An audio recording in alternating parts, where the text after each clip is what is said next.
participation of delegates from various agricultural ministries, millet-producing nations and importing nations, international organizations, scientists, national and international nutritionists and chefs will be seated. We strongly believe that the International Year of Millets 2023 will open new doors for millet-producing farmers, marginal farmers and tribal communities.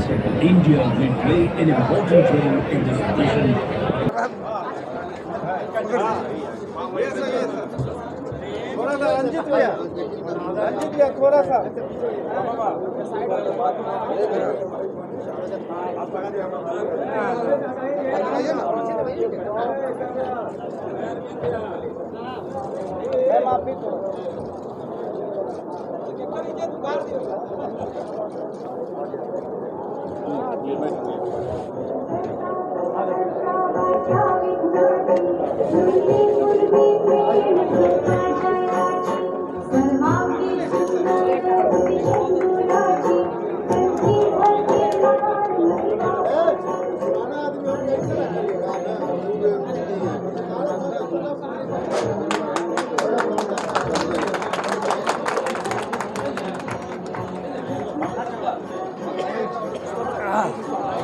बनाया गया है।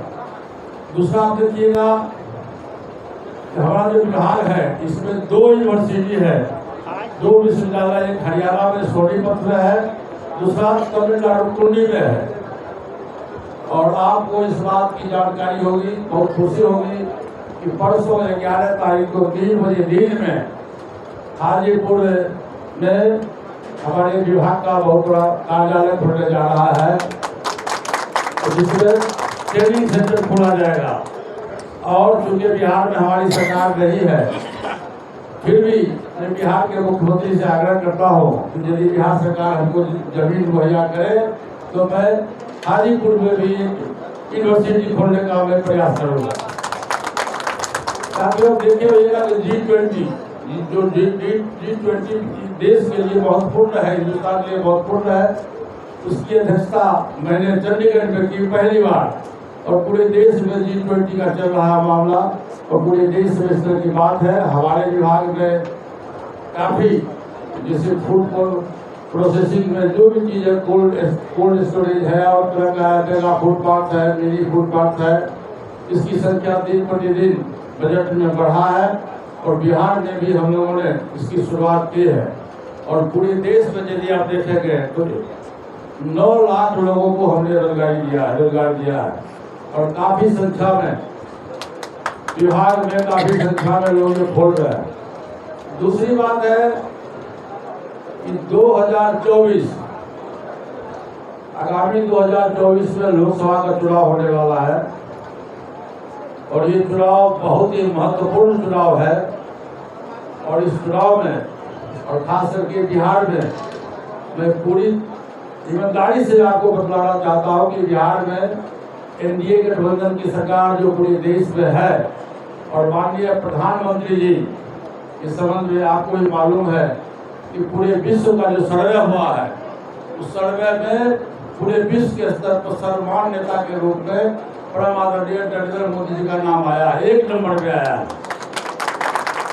और देखिए आजादी के बाद मैं समझता हूँ कि इतना अच्छा प्रधानमंत्री इस देश को कभी नहीं मिला, जिसने शोषित के लिए, गरीब के लिए, महिलाओं के लिए, वृद्धा लोगों के लिए, किसान के लिए, नौजवान के लिए, सभी लोगों के हित की बात उन्होंने की। इवन यहाँ तक कि जो गरीब लोग हैं, जो बीपीएल सूची के अंदर है, उनके इलाज के लिए उन्होंने 5 लाख रुपया की राशि की स्वीकृति दी है। इस देश में 81 करोड़ लोगों को मुफ्त राशन दिया जा रहा है। 31 दिसंबर 2023 तक 81 करोड़ लोगों को मुफ्त राशन कार्ड दिया जाएगा। One nation one ration card की व्यवस्था की गई है। उसी तरह से किसान को सब्सिडी दिया जा रहा है, मेडिकल कॉलेज और इंजीनियरिंग कॉलेज खोला जा रहा है, और रोड, सड़क, बिजली की तो व्यवस्था भारत सरकार में आप देखे रहिएगा कि पूरे देश में कभी ऐसा नहीं हुआ था। कहने करती है कि प्रधानमंत्री जी की सोच गरीबों के प्रति है। आप देखिए महिलाएं खाना बनाती थी, आँख खराब हो जाता था, उसके लिए गैस की व्यवस्था उन्होंने किया, गरीब लोगों के लिए, वृद्धे लोगों के वृद्धावस्था की व्यवस्था किया। इस ढंग से ये अपने देश जो विदेश का नीति है, खासकर विदेश का जो नीति है, ऐसा कभी भी हिंदुस्तान के प्रधानमंत्री के द्वारा नहीं होता। अभी विदेश में हिंदुस्तान का नाम चरम स्थान पर है। तो मैं आप लोगों से आग्रह करता हूँ, आने वाला समय है 2024 लोकसभा का चुनाव है, एनडीए गठबंधन की सरकार है देश में, और भाजपा इंटरनेशनल, भाजपा देश ही नहीं विदेशों में भाजपा का संगठन है, और भाजपा इस साल हम लोग का संगठन है। खासकर बिहार में भाजपा के सहयोगी दल हमारी पार्टी है, हम लोग हैं, हम लोग 5 सांसद हैं, 5 सांसद हम लोग अपने अपने क्षेत्र में पूरे बिहार में बहुत मुस्तैदी से संगठन का काम करते हैं और संगठन का काम करेंगे। अभी देखे होइएगा आपने, हम लोग 5 सांसद और जो हमारे विधान पार्षद है, सभी लोगों ने जाकर के माननीय प्रधानमंत्री जी से मुलाकात की और माननीय प्रधानमंत्री जी को शुभकामनाएं दी। तो आज के मंच से मैं ये कहना चाहता हूँ कि जब भी 2024 का लोकसभा का चुनाव होगा तो 2 तिहाई बहुमत से इस देश में एनडीए की सरकार बनेगी, और तीसरी बार परम आदरणीय प्रधानमंत्री श्री नरेंद्र मोदी जी देश के प्रधानमंत्री बनेंगे। तीसरी बार बनेंगे, ये मैं आपको पूरा आश्वासन देता हूँ।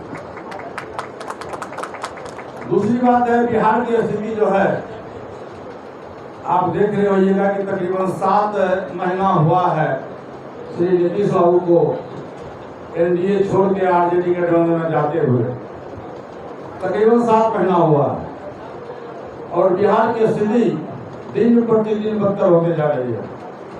फिर पुनः याद आता है 1990 से लेकर 2005 की स्थिति जो बिहार में थी, जिसको लोग जंगल राज कहते थे, जिससे परेशान होकर बिहार की जनता ने नीतीश कुमार जी को अपना अधिकार दिया, और नीतीश कुमार जी बिहार के मुख्यमंत्री बने, 17 वर्षों तक बिहार के मुख्यमंत्री बने रहे। इस बार जो लोकसभा का चुनाव हुआ और विधानसभा का चुनाव हुआ, उसमें एनडीए गठबंधन के तहत नीतीश जी के दल को भी 17 सीट मिला था लोकसभा में, जिसको 16 सीट वो जीते थे। और जो विधानसभा का जब चुनाव हुआ तो एनडीए गठबंधन को बिहार की जनता ने अपना मत दिया था, और एनडीए गठबंधन के मत देने के बाद नीतीश जी पर विश्वास करके भाजपा के लोगों ने नीतीश जी को मुख्यमंत्री बनाया था।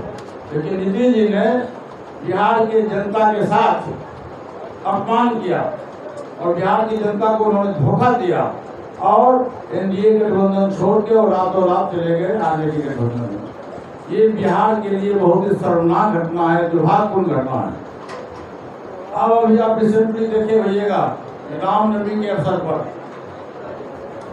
भारत सरकार के गृह मंत्री श्री अमित शाह जी का प्रोग्राम था, सासाराम में था, नालंदा में, नवादा में था, और जानबूझ के दंगा फैलाया गया। दंगाइयों ने जानबूझ के हंगामा किया कि नीतीश को अमित शाह जी का प्रोग्राम फेल कर जाए, विफल कर जाए, और उसमें बिहार सरकार 100% दोषी है। जहां पर पटना में बिहार सरकार के मुख्यमंत्री हैं, डीजीपी है, चीफ सेक्रेटरी है, तो सभी मंत्री लोग हैं। और सबसे बड़ी बात तो ये है कि नालंदा जो नीतीश जी का गृह जिला है, जन्म स्थान भी है और कर्म स्थान भी है, उस नालंदा में भी घटनाएं घटी। नीतीश जी क्या कर रहे थे, और इतनी बड़ी घटना घटी सासाराम में भी, नालंदा में भी, लेकिन एक बार भी बिहार सरकार के कोई मंत्री, मुख्यमंत्री की बात तो छोड़ दीजिए, किसी मंत्री ने वहां जाकर के जनता का दुख दर्द में भागीदारी होने का हिम्मत नहीं किया। ये है बिहार की लॉ एंड ऑर्डर की व्यवस्था।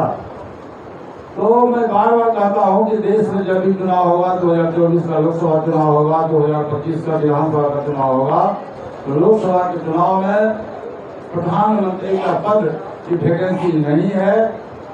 माननीय प्रधानमंत्री श्री नरेंद्र मोदी जी तीसरी बार इस देश के प्रधानमंत्री बनेंगे, ये हमारा और पूरे देश के लोगों को ये विश्वास है। इसलिए मैं आज आप लोगों को खाने पर बुलाया हूँ। साल का ये 4था महीना है। मेरा आग्रह है कि जितने भी हमारे साथीगण हैं, सभी लोग आराम से बैठ के खाना खा के जाएंगे। जय हिंद, जय भारत। हाँ, तो पूछना आप पूछिए। हाँ,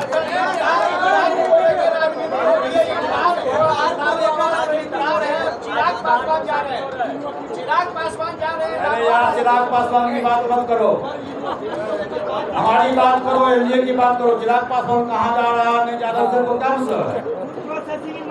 अमित शाह कह रहे हैं कि 40 सीटों पे भाजपा तैयारी कर रही है बिहार में। हाँ? उनकी जगह कहाँ है? अमित शाह कह रहे अरे हैं। आपको पता नहीं है, बिहार में 40 जगहों पर भाजपा तैयारी कर रही है। भाजपा का मतलब हुआ एनडीए गठबंधन। ये समझिए, दिमाग खोल के समझिए, ये फकरवाट मत लगाइए। बिहार में एकमात्र सहयोगी दल हम हैं, हमारी पार्टी है, और हमारी पार्टी और भाजपा में गठबंधन है। वो गठबंधन जिंदगी भर रहेगा। हम लोग नहीं है। 2014 में मेरा गठबंधन हुआ था भाजपा से। मैं घोषणा किया हूँ, मैं जब तक राजनीति में जिंदा रहूंगा हमारी पार्टी भाजपा गठबंधन में एनडीए गठबंधन का पार्ट है और रहेंगे।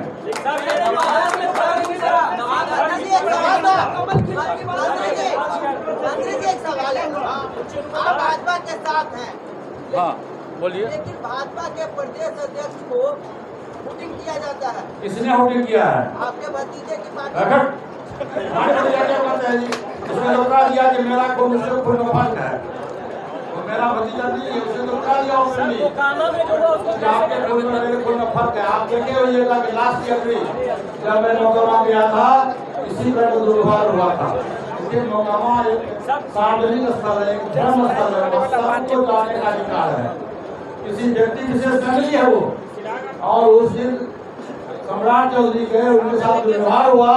मैं इसकी निंदा करता हूँ, मैं घोर निंदा करता हूँ, और बिहार सरकार से मांग करता हूँ कि उसकी न्याय की जांच कराई जाए।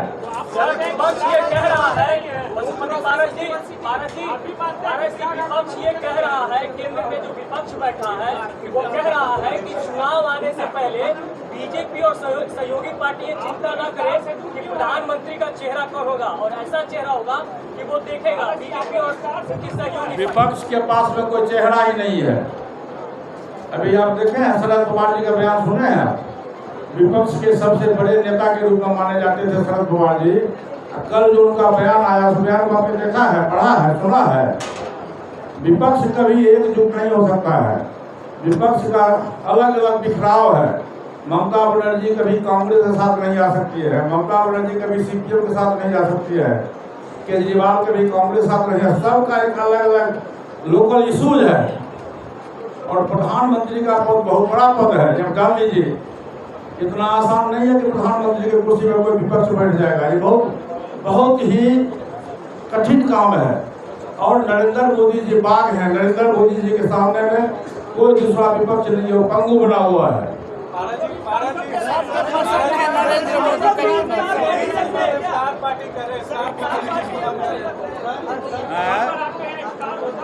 इफ्तार पार्टी मैं इसलिए नहीं कर रहा हूँ, आपको पता होना चाहिए कि 3 वर्ष से हमारे घर में कोई फंक्शन नहीं होता है।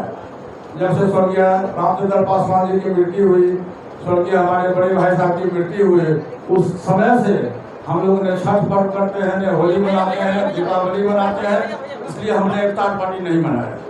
ये दुखद घटना में, दुखद की घड़ी में मैं इफ्तार पार्टी नहीं बनाया। चलिए हो गया। सर एक फोटो सर सब खड़ा हो गया। सर एक खड़ा हो गया। सब एक साथ यार अभी क्या सर एक फोटो। आइए।